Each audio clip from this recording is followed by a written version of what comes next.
Mutton দম বিৰিয়ানী বনাবলৈ মই ইয়াতে লৈছোঁ বাসমতি ৰাইচ 1.5 কেজি। এইখিনি মই ধুনীয়াকৈ ধুই ল'লোঁ। এতিয়া মই পানীত ভিজাই ৰাখিম আধা ঘণ্টাৰ বাবে।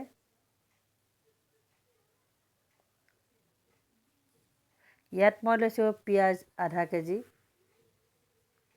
বিলাহী আধা কেজি। এইখিনি মই ধুনীয়াকৈ কাটি ৰাখিলোঁ। ধনিয়া লৈছোঁ মই আৰু পদিনা।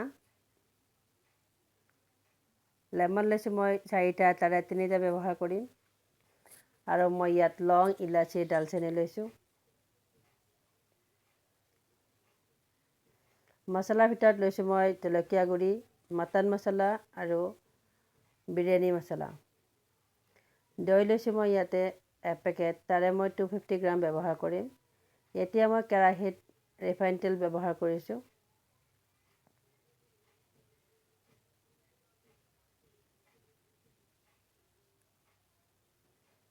তেলখিনি গৰম হোৱাৰ পিছত মই কাটি ৰখা পিঁয়াজখিনি দি দিম।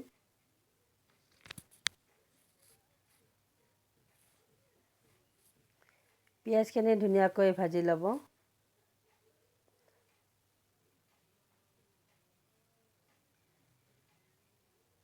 এতিয়া মই লং, ইলাচি, ডালচেনি এইখিনি ইয়াত দি দিম।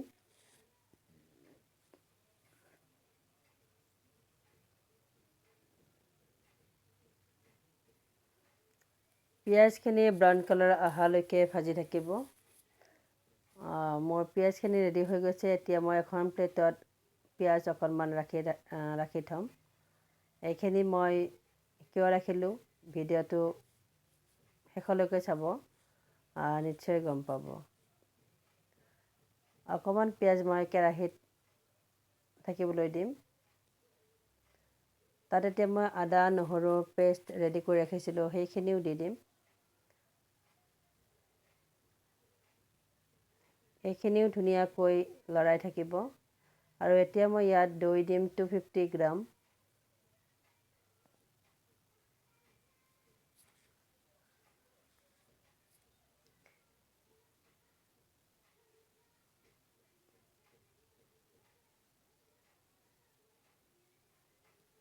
দৈখিনি দিয়াৰ পিছত ধুনীয়াকৈ লৰাই ল'ব।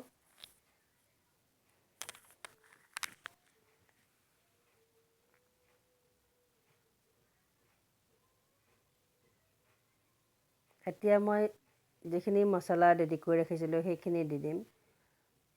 জলকীয়া গুড়ি, মটন মছলা আৰু বিৰিয়ানী মছলা।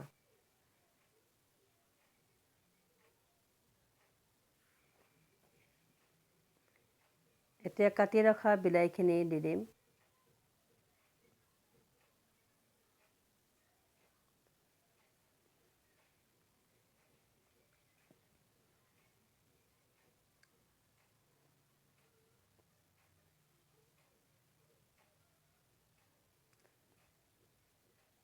ধুনীয়াকৈ লৰাই লোৱাৰ পিছত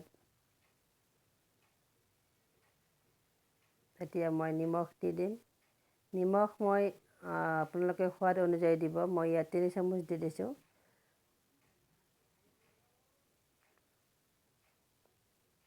ইয়াত মই মটনখিনি ধুনীয়াকৈ ধুই ৰাখিছিলোঁ। এতিয়া মই মটনখিনি দি দিম। বিৰিয়ানীৰ কাৰণে পিচকেইটা অকণমান ডাঙৰ হ'লে ভাল হয়।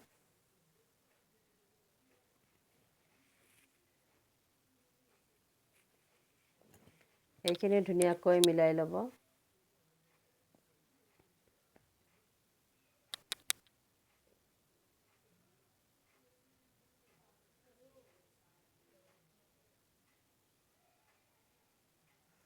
এতিয়া কাটি ৰখা ধনিয়া আৰু পদিনাৰ পাতখিনি মই ইয়াত দি দিম।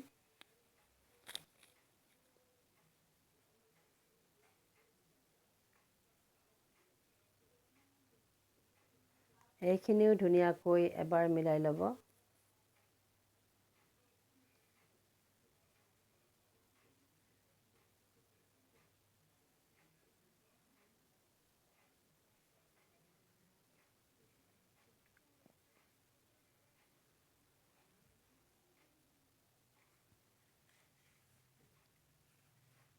এতিয়া মই 3টা লেমনৰ জুইচ উলিয়াই লৈছিলোঁ, সেইখিনি মই ইয়াত দি দিম।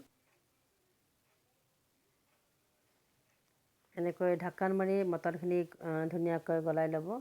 এতিয়া মই এইখিনি ৰেডি হৈ গ'ল। এতিয়া মই চাউলখিনি মই কেনেকৈ 80% কুক কৰোঁ আপোনালোকক দেখুৱাম। ইয়াত মই নিমখ আৰু লং, ইলাচি, ডালচেনি, ধনিয়া, পুদিনা পাত দি দিছোঁ।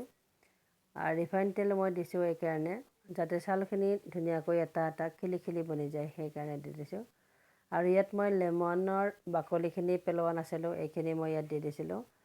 তাৰ এটা ধুনীয়া ফ্লেভাৰ এটা আহে। আৰু সেইখিনি ধুনীয়াকৈ পানীখিনি উতলাৰ পিছত লেমনৰ বাকলিখিনি আপোনালোকে পেলাই দিব। তাৰপিছত চাউলখিনি ইয়াত দি দিব। চাউলখিনি 80% কুক হ'বলৈ দিব আৰু 20% আমি দম বিৰিয়ানী বনাম যিহেতু তাতে কুক হৈ যাব। এতিয়া মই বিৰিয়ানী বনাবৰ কাৰণে ইণ্ডিয়া গেট বাসমতি ৰাইচ এইটো ব্যৱহাৰ কৰোঁ। চাউলখিনি মই কুক হৈ গ'ল। এতিয়া মই এইখিনি ধুনীয়াকৈ এখন চালনীৰ সহায়ত উলিয়াই ৰাখিম। আৰু দম বিৰিয়ানী বনাবলৈ মোৰ ওচৰত এখন টাৱা আছে, সেইখন মই বহাই দিছোঁ। এতিয়া মই চচপেনটো বহাই দিলোঁ। ইয়াতে মই ষ্টেপ বাই ষ্টেপ চাউল আৰু যিখিনি মই বনাই ৰাখিছিলোঁ মটনৰ মচলাখিনি ৰেডি ৰাখিছিলোঁ, সেইখিনি মই ইয়াত ষ্টেপ বাই ষ্টেপ দি দিম।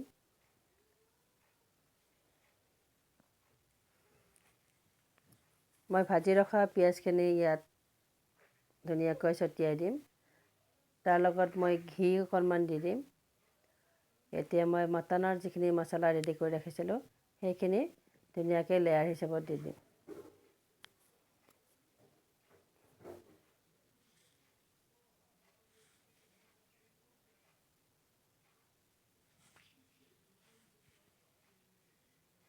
এনেকৈ মই 3টা লেয়াৰ বনাই ল'ম।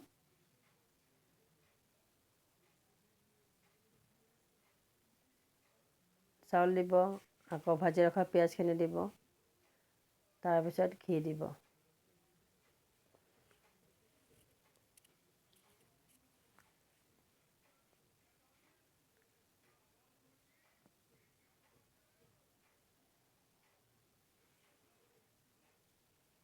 এতিয়া মই আকৌ অকণমান মটন আৰু গ্ৰেভি ৰাখি দিছোঁ। এনেকৈ মই 3টা লেয়াৰ হৈ গ'ল। এতিয়া মই পিঁয়াজখিনি মাজত দিয়া নাই, ছাইডত ৰাখিছোঁ, যিহেতুকে ইয়াত মই কালাৰ ব্যৱহাৰ কৰিম। পিঁয়াজ দিলোঁ, এতিয়া মই ঘি দি দিম। আৰু মাজৰখিনিত মই ফুড কালাৰ ব্যৱহাৰ কৰিম। ইয়াত মই অৰেঞ্জ আৰু ৰেড কালাৰ লৈছোঁ। এইখিনি অকণমান গাখীৰৰ সৈতে মই মিলাই ল'ম।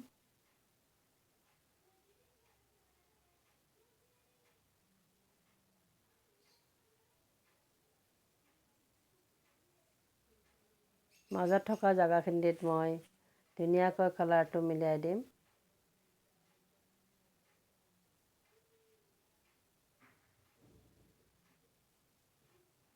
চাওকচোন দেখিবলৈ কিমান যে ধুনীয়া লাগিছে। মোৰ বিৰিয়ানীখিনি এতিয়া মই ঢাকন মাৰি আধা ঘণ্টাৰ কাৰণে ৰাখি থ'ম। বিৰিয়ানীখিনি মোৰ ধুনীয়াকৈ ৰেডি হৈ গ'ল। মই প্লেটত ছাৰ্ভ কৰি দিছোঁ। আৰু মই ৰাইতা কেনেকৈ বনালোঁ আপোনালোকক দেখুৱাম। এতিয়া মই ইয়াত কাটি ৰখা পিঁয়াজ আৰু তিয়ঁহখিনি দিছোঁ। সেইখিনি মই চপৰাৰ সহায়ত ধুনীয়াকৈ সৰু সৰু কৰি ল'ম। ইয়াত মই দৈ ৰাখিছোঁ 250 গ্ৰাম আৰু নিমখ, অকণমান চেনি, ধনিয়া, পুদিনা, এইখিনি মই দৈৰ লগত কাটি ৰখা পিঁয়াজ আৰু তিয়ঁহ আটাইখিনি মই ধুনীয়াকৈ মিলাই ল'লোঁ। এতিয়া ধুনীয়াকৈ লৰাই দিব, মিক্স কৰি দিব। এইখিনি মোৰ ৰেডি হৈ গৈছে।